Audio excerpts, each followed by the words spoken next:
few months back, I had a grinder that I purchased about 1.5 years ago, and it finally died.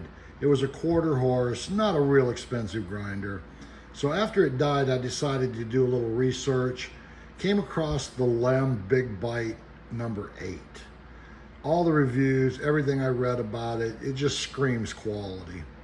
So we're gonna unbox this, get a look at it. We did order the foot pedal. That's a separate purchase. I think that's gonna make it much easier, especially when I'm making sausage. So let's get this opened up and see how they packaged it. Try it out.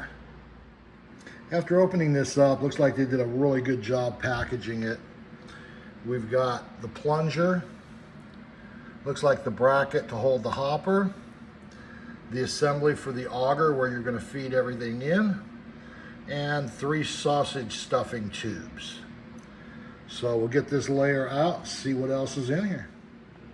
After removing the top layer, looks like we're down to the hopper and the actual grinder itself.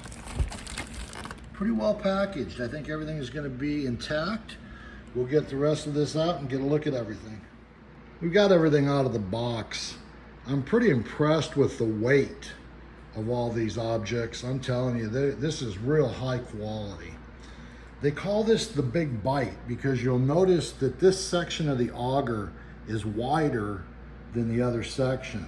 That allows this to feed more meat at a time, get it pushing through there. Came with 3 different plates, a coarse grind for the first grind, medium grind for afterwards, and a sausage stuffing plate. Got the knife blade, the plunger, 3 different size sausage stuffers. We unpackaged the foot pedal. Like I said, I think that's going to be a great add-on here. This is a pull bar so that after you're done grinding, if you have a hard time getting that auger to come free, you can grab the head with that and pull that auger loose when it's packed with meat.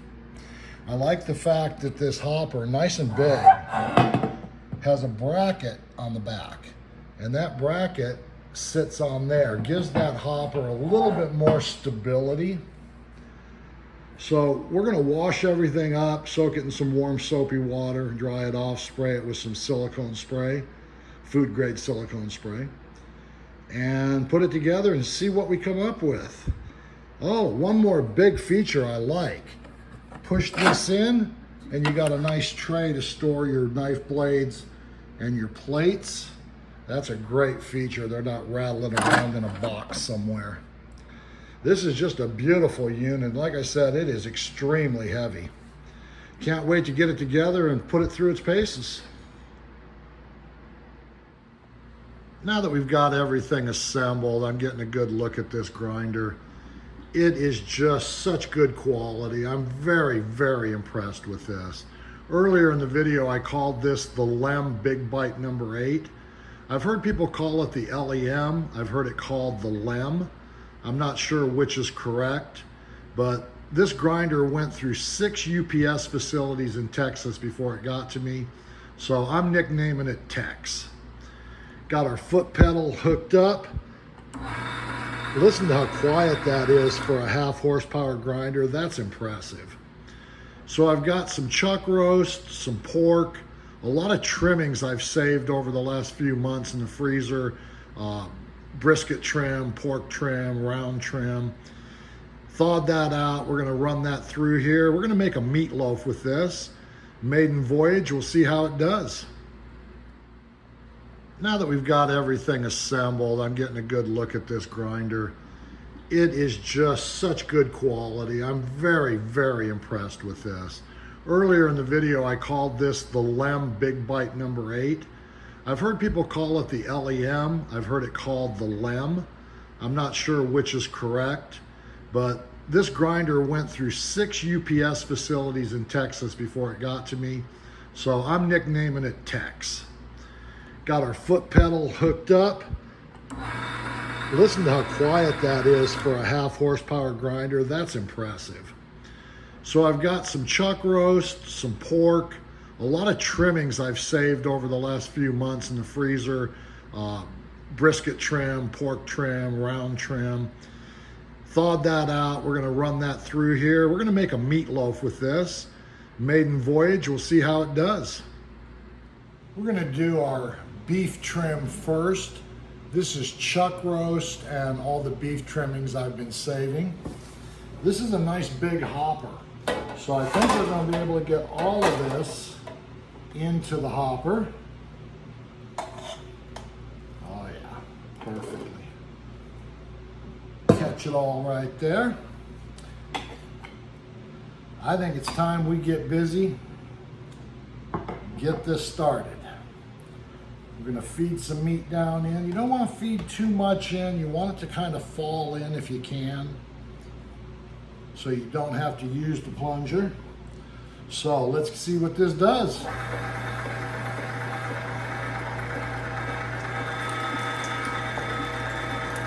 nice. Boy, that big bite really does make a difference compared to my last grinder. That really feeds in very quickly. So we're gonna run all this through. We've got a lot more beef than I do the pork I'm gonna grind. So what we're gonna do is we're gonna keep some of this beef out for patties.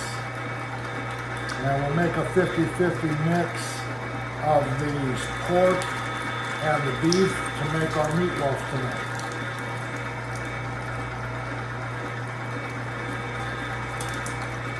Boy, that's very effortless. You just push that in there and it feeds itself very well.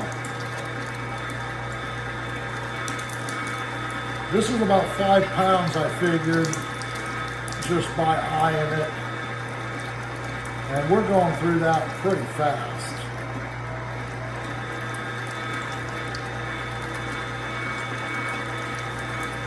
You want to make sure that the stuff you're grinding is nice and cold. So now that that's gone through, we know there's some in there that didn't get pushed out that still hasn't been ground. So we'll run this back of it to push it out of there.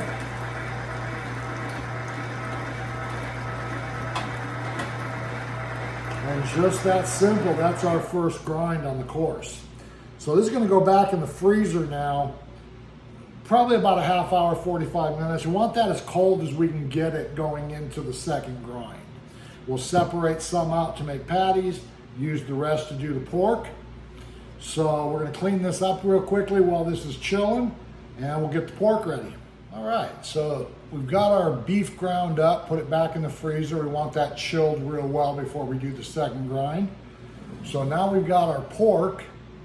We're gonna run that through.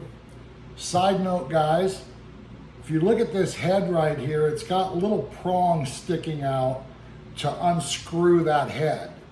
Well, it was very tight after that grind, and I managed to cut my thumb by trying to get that off of there. I think for future development, they'd be much better served if they made those prongs a little beefier and a little taller, be able to get some leverage on that. I don't blame them for my cut. That was my stupidity, not having a good grip on it. But it would be an awesome improvement if those tabs were just a little bigger. So let's get this pork run through. We'll get that back in the freezer for a little while to mix it together on the second grind.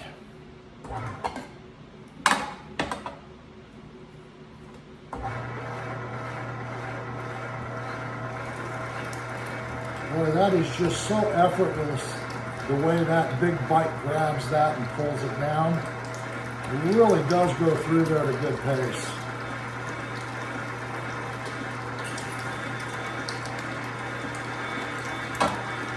Side note, guys, I always do put my plate and my knife blade in the freezer for a while before I start the grind. That way everything is nice and cold. That's the key when you're grinding meat. You do not want that to heat up. So we'll force that little bit that's left through. Pull it apart and get what's left in the auger in. Back in the freezer. We used about half of our first grind on the beef to mix with the pork. So with what's left over, we're gonna make some patties, just some regular ground beef for later. We switched this out for the finer grind plate, and we're just gonna run this through one last time.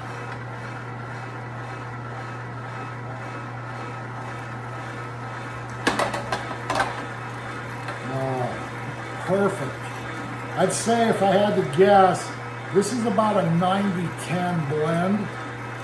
Not too much fat. Oh, this just makes life so simple. So once our pork and our beef have chilled down enough, we'll run those through on this second grind with the finer plate. Get ready to make us some meatloaf. So far, I'm impressed with how this works. It's very easy to use, nice and quiet. So we'll run a little bit of the second grind through to clear out what didn't come through the auger. And we'll package this up for later to make some patties out of. We'll see in a second with the second grind for the meatloaf. We are ready for the second grind of our pork and beef mixture. So far, I am very, very impressed with this grinder. But I gotta tell you, after I just did that last grind, I mentioned to you before that plate, the head of this plate was very difficult to get off. I don't know if I over tightened it when I put it back on or what, but I literally could not get this to come off without a rubber mallet to kind of loosen it up. These tabs just need to be bigger. You can't get a good grip to get it off of there once it's been running. So that's so far the only thing I can find that I'm not happy with. So let's go ahead and run this second mixture, and we'll be ready to make our meatloaf.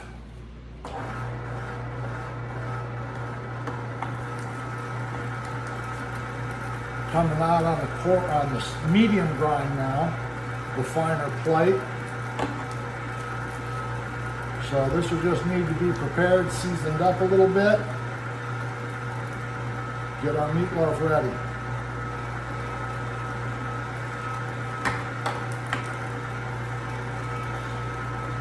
There was a lot more than I thought I was going to have, so it looks like we'll get 2 meatloafs out of this. We'll put one in the freezer for later. I don't have a problem with that. Boy, that really does grind smoothly. Even on the fine plate, it's still feeding through there at a rapid pace. I think they did a great job engineering this. This is going to be in the family for a lot of years to come, I'm sure.